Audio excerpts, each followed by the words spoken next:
ರಾಜ್ಯದಲ್ಲಿರುವ ಬಹುತೇಕ ಜಿಲ್ಲೆಗಳ ಜೈಲುಗಳು ರಾಜಾತಿಥ್ಯದ ವಿಚಾರಕ್ಕೆ ಸಂಬಂಧಪಟ್ಟಂತೆ ಆಗಾಗ ಸುದ್ದಿಯಲ್ಲಿತ್ತು.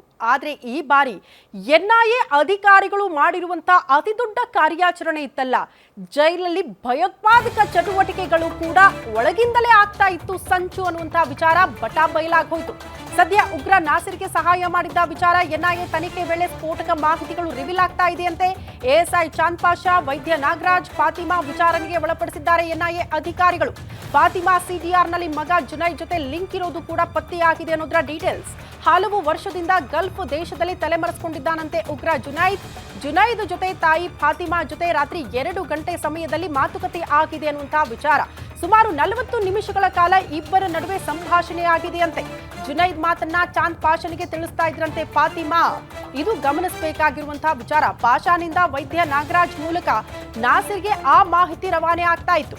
ಫಾತಿಮಾ ಮನೆ ಮೇಲೆ ದಾಳಿ ಮಾಡಿದಾಗ ಪತ್ತೆಯಾಗಿತ್ತು 3-4 ಮೊಬೈಲ್ಗಳು. ಎಲ್ಲ ಮೊಬೈಲ್ ಸಿಡಿಆರ್ ಅನ್ನ ಪಡೆದು ಎನ್ಐಎ ಅಧಿಕಾರಿಗಳು ವಿಚಾರಣೆಗೆ ಒಳಪಡಿಸಿದ್ದಾರೆ. ಹಾಗಾಗಿ ಈಗ ಒಂದೊಂದೇ ಭಯಾನಕ ಸತ್ಯ ಈ ವಿಚಾರಕ್ಕೆ ಸಂಬಂಧಪಟ್ಟಂತೆ ಬೆಳಕಿಗೆ ಬರ್ತಾ ಇದೆ. ನೋಡಿ, ಜಸ್ಟ್ ಜೈಲುಗಳು ರಾಜಾತಿಥ್ಯ ವಿಚಾರಕ್ಕೆ ಸುದ್ದಿಯಲ್ಲಿತ್ತು, ಬಟ್ ಈಗ ಅದನ್ನ ಹೊರತುಪಡಿಸಿ ಉಗ್ರ ನಾಸಿರ್ ಪರಪ್ಪನ ಅಗ್ರಹಾರದಲ್ಲೇ ಇಟ್ಕೊಂಡು ಯಾವ ರೀತಿ ಭಯೋತ್ಪಾದಕ ಚಟುವಟಿಕೆಗಳಿಗೆ ಕುಮ್ಮಕ್ಕು ಕೊಡ್ತಾ ಇದ್ದ, ಯಾವ ರೀತಿ ಪ್ಲಾನಿಂಗ್ಗಳಾಗ್ತಾ ಇತ್ತು ಅನ್ನುವಂತಹ ವಿಚಾರಕ್ಕೆ ಸಂಬಂಧಪಟ್ಟಂತೆ ಎನ್ಐಎ ಅಧಿಕಾರಿಗಳು ನಡೆಸಿರುವಂತಹ ಭರ್ಜರಿ ಕಾರ್ಯಾಚರಣೆ. ಆ ಸಂದರ್ಭದಲ್ಲಿ ಜೈಲಲ್ಲೇ ಇದ್ದಂತಹ ಮನಃಶಾಸ್ತ್ರ ವೈದ್ಯ ಆತ ಕೂಡ ನಾಗರಾಜ್ ಹೇಗೆ ಸಹಾಯ ಮಾಡ್ತಾ ಇದ್ದ ಅನ್ನುವಂತಹ ವಿಚಾರವನ್ನ ಕೂಡ ಎನ್ಐಎ ಅಧಿಕಾರಿಗಳು ಬೆಳಕಿಗೆ ತಂದಿದ್ರು. ಜೈಲಲ್ಲೇ ಇದ್ಕೊಂಡು ಕೆಲಸ ಮಾಡಿ ನಂತರ ಅಲ್ಲೇ ಯಾವ ರೀತಿ ದ್ರೋಹ ಬಗೆತಾ ಇದ್ರು ದೇಶಕ್ಕೆ ಅನ್ನೋದನ್ನ ಬಹಳ ಸ್ಪಷ್ಟವಾಗಿ ಎನ್ಐಎ ಅಧಿಕಾರಿಗಳ ತನಿಖೆ ಸಂದರ್ಭದಲ್ಲಿ ಇದನ್ನ ಎಳೆಯಾಗಿ ಬಿಚ್ಚಿಡ್ತಿದ್ದಾರೆ. ನಮಗೇ ಗೊತ್ತಿಲ್ಲದ ಹಾಗೆ ರಾಜ್ಯದ ನೆಲದಲ್ಲೇ ಇದ್ಕೊಂಡು ಜೈಲಲ್ಲಿ ಅಧಿಕಾರಿಗಳು ಯಾವ ರೀತಿ ಉಗ್ರ ನಾಸಿರ್ಗೆ ಸಪೋರ್ಟ್ ಮಾಡ್ತಾ ಇದ್ರು ಅಂತ. ಬಹಳ ಇಂಟ್ರೆಸ್ಟಿಂಗ್ ಅಂದ್ರೆ ಈ ನಾಗರಾಜ್ ಡಾಕ್ಟರ್ ಒಳಗಡೆ ಹೇಗೆ ಮೊಬೈಲ್ಗಳನ್ನ ಸಪ್ಲೈ ಮಾಡ್ತಾ ಇದ್ದ. ಜಸ್ಟ್ ಉಗ್ರ ನಾಸಿರ್ಗೆ ಮಾತ್ರ ಆತ ಮೊಬೈಲ್ಗಳನ್ನ ತಂದುಕೊಡ್ತಾ ಇದ್ನ ಅಲ್ಲ, ಬಹುತೇಕ ಕೈದಿಗಳಿಗೂ ಕೂಡ ಈತ ಮೊಬೈಲ್ ಅನ್ನ ಸಪ್ಲೈ ಮಾಡ್ತಾ ಇದ್ದ ಅಂತ. ಈತ ಒಬ್ಬ ಡಾಕ್ಟರ್ ಅನ್ನೋ ಕಾರಣಕ್ಕೆ ಪರಪ್ಪನ ಅಗ್ರಹಾರದ ಅಧಿಕಾರಿಗಳು ಈತನನ್ನ ಚೆಕಿಂಗೇ ಮಾಡ್ತಾ ಇರ್ಲಿಲ್ವಂತೆ. ತಾನು ತೆಗೆದುಕೊಂಡು ಹೋಗ್ತಾ ಇದ್ದಂತ ಔಷಧಿ ಬಾಕ್ಸ್ ಒಳಗಡೆ ಮೊಬೈಲ್ಗಳನ್ನ ಇಟ್ಕೊಂಡು ಹೋಗ್ತಾ ಇದ್ದ ಈತ ಅಂತ.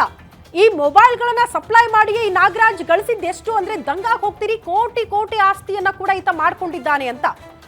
ಜಸ್ಟ್ ನಿಮಗೆ ಒಂದು ಮೊಬೈಲ್ ಅನ್ನ ಕೊಟ್ಟು 1 ಅವರ್ 2 ಅವರ್ ಯೂಸ್ ಮಾಡೋದಕ್ಕೆ ಆತ ಪಡೆದುಕೊಳ್ತಾ ಇದ್ದ ಸಾವಿರಾರು ಗಟ್ಟಲೆ ಹಣವನ್ನ.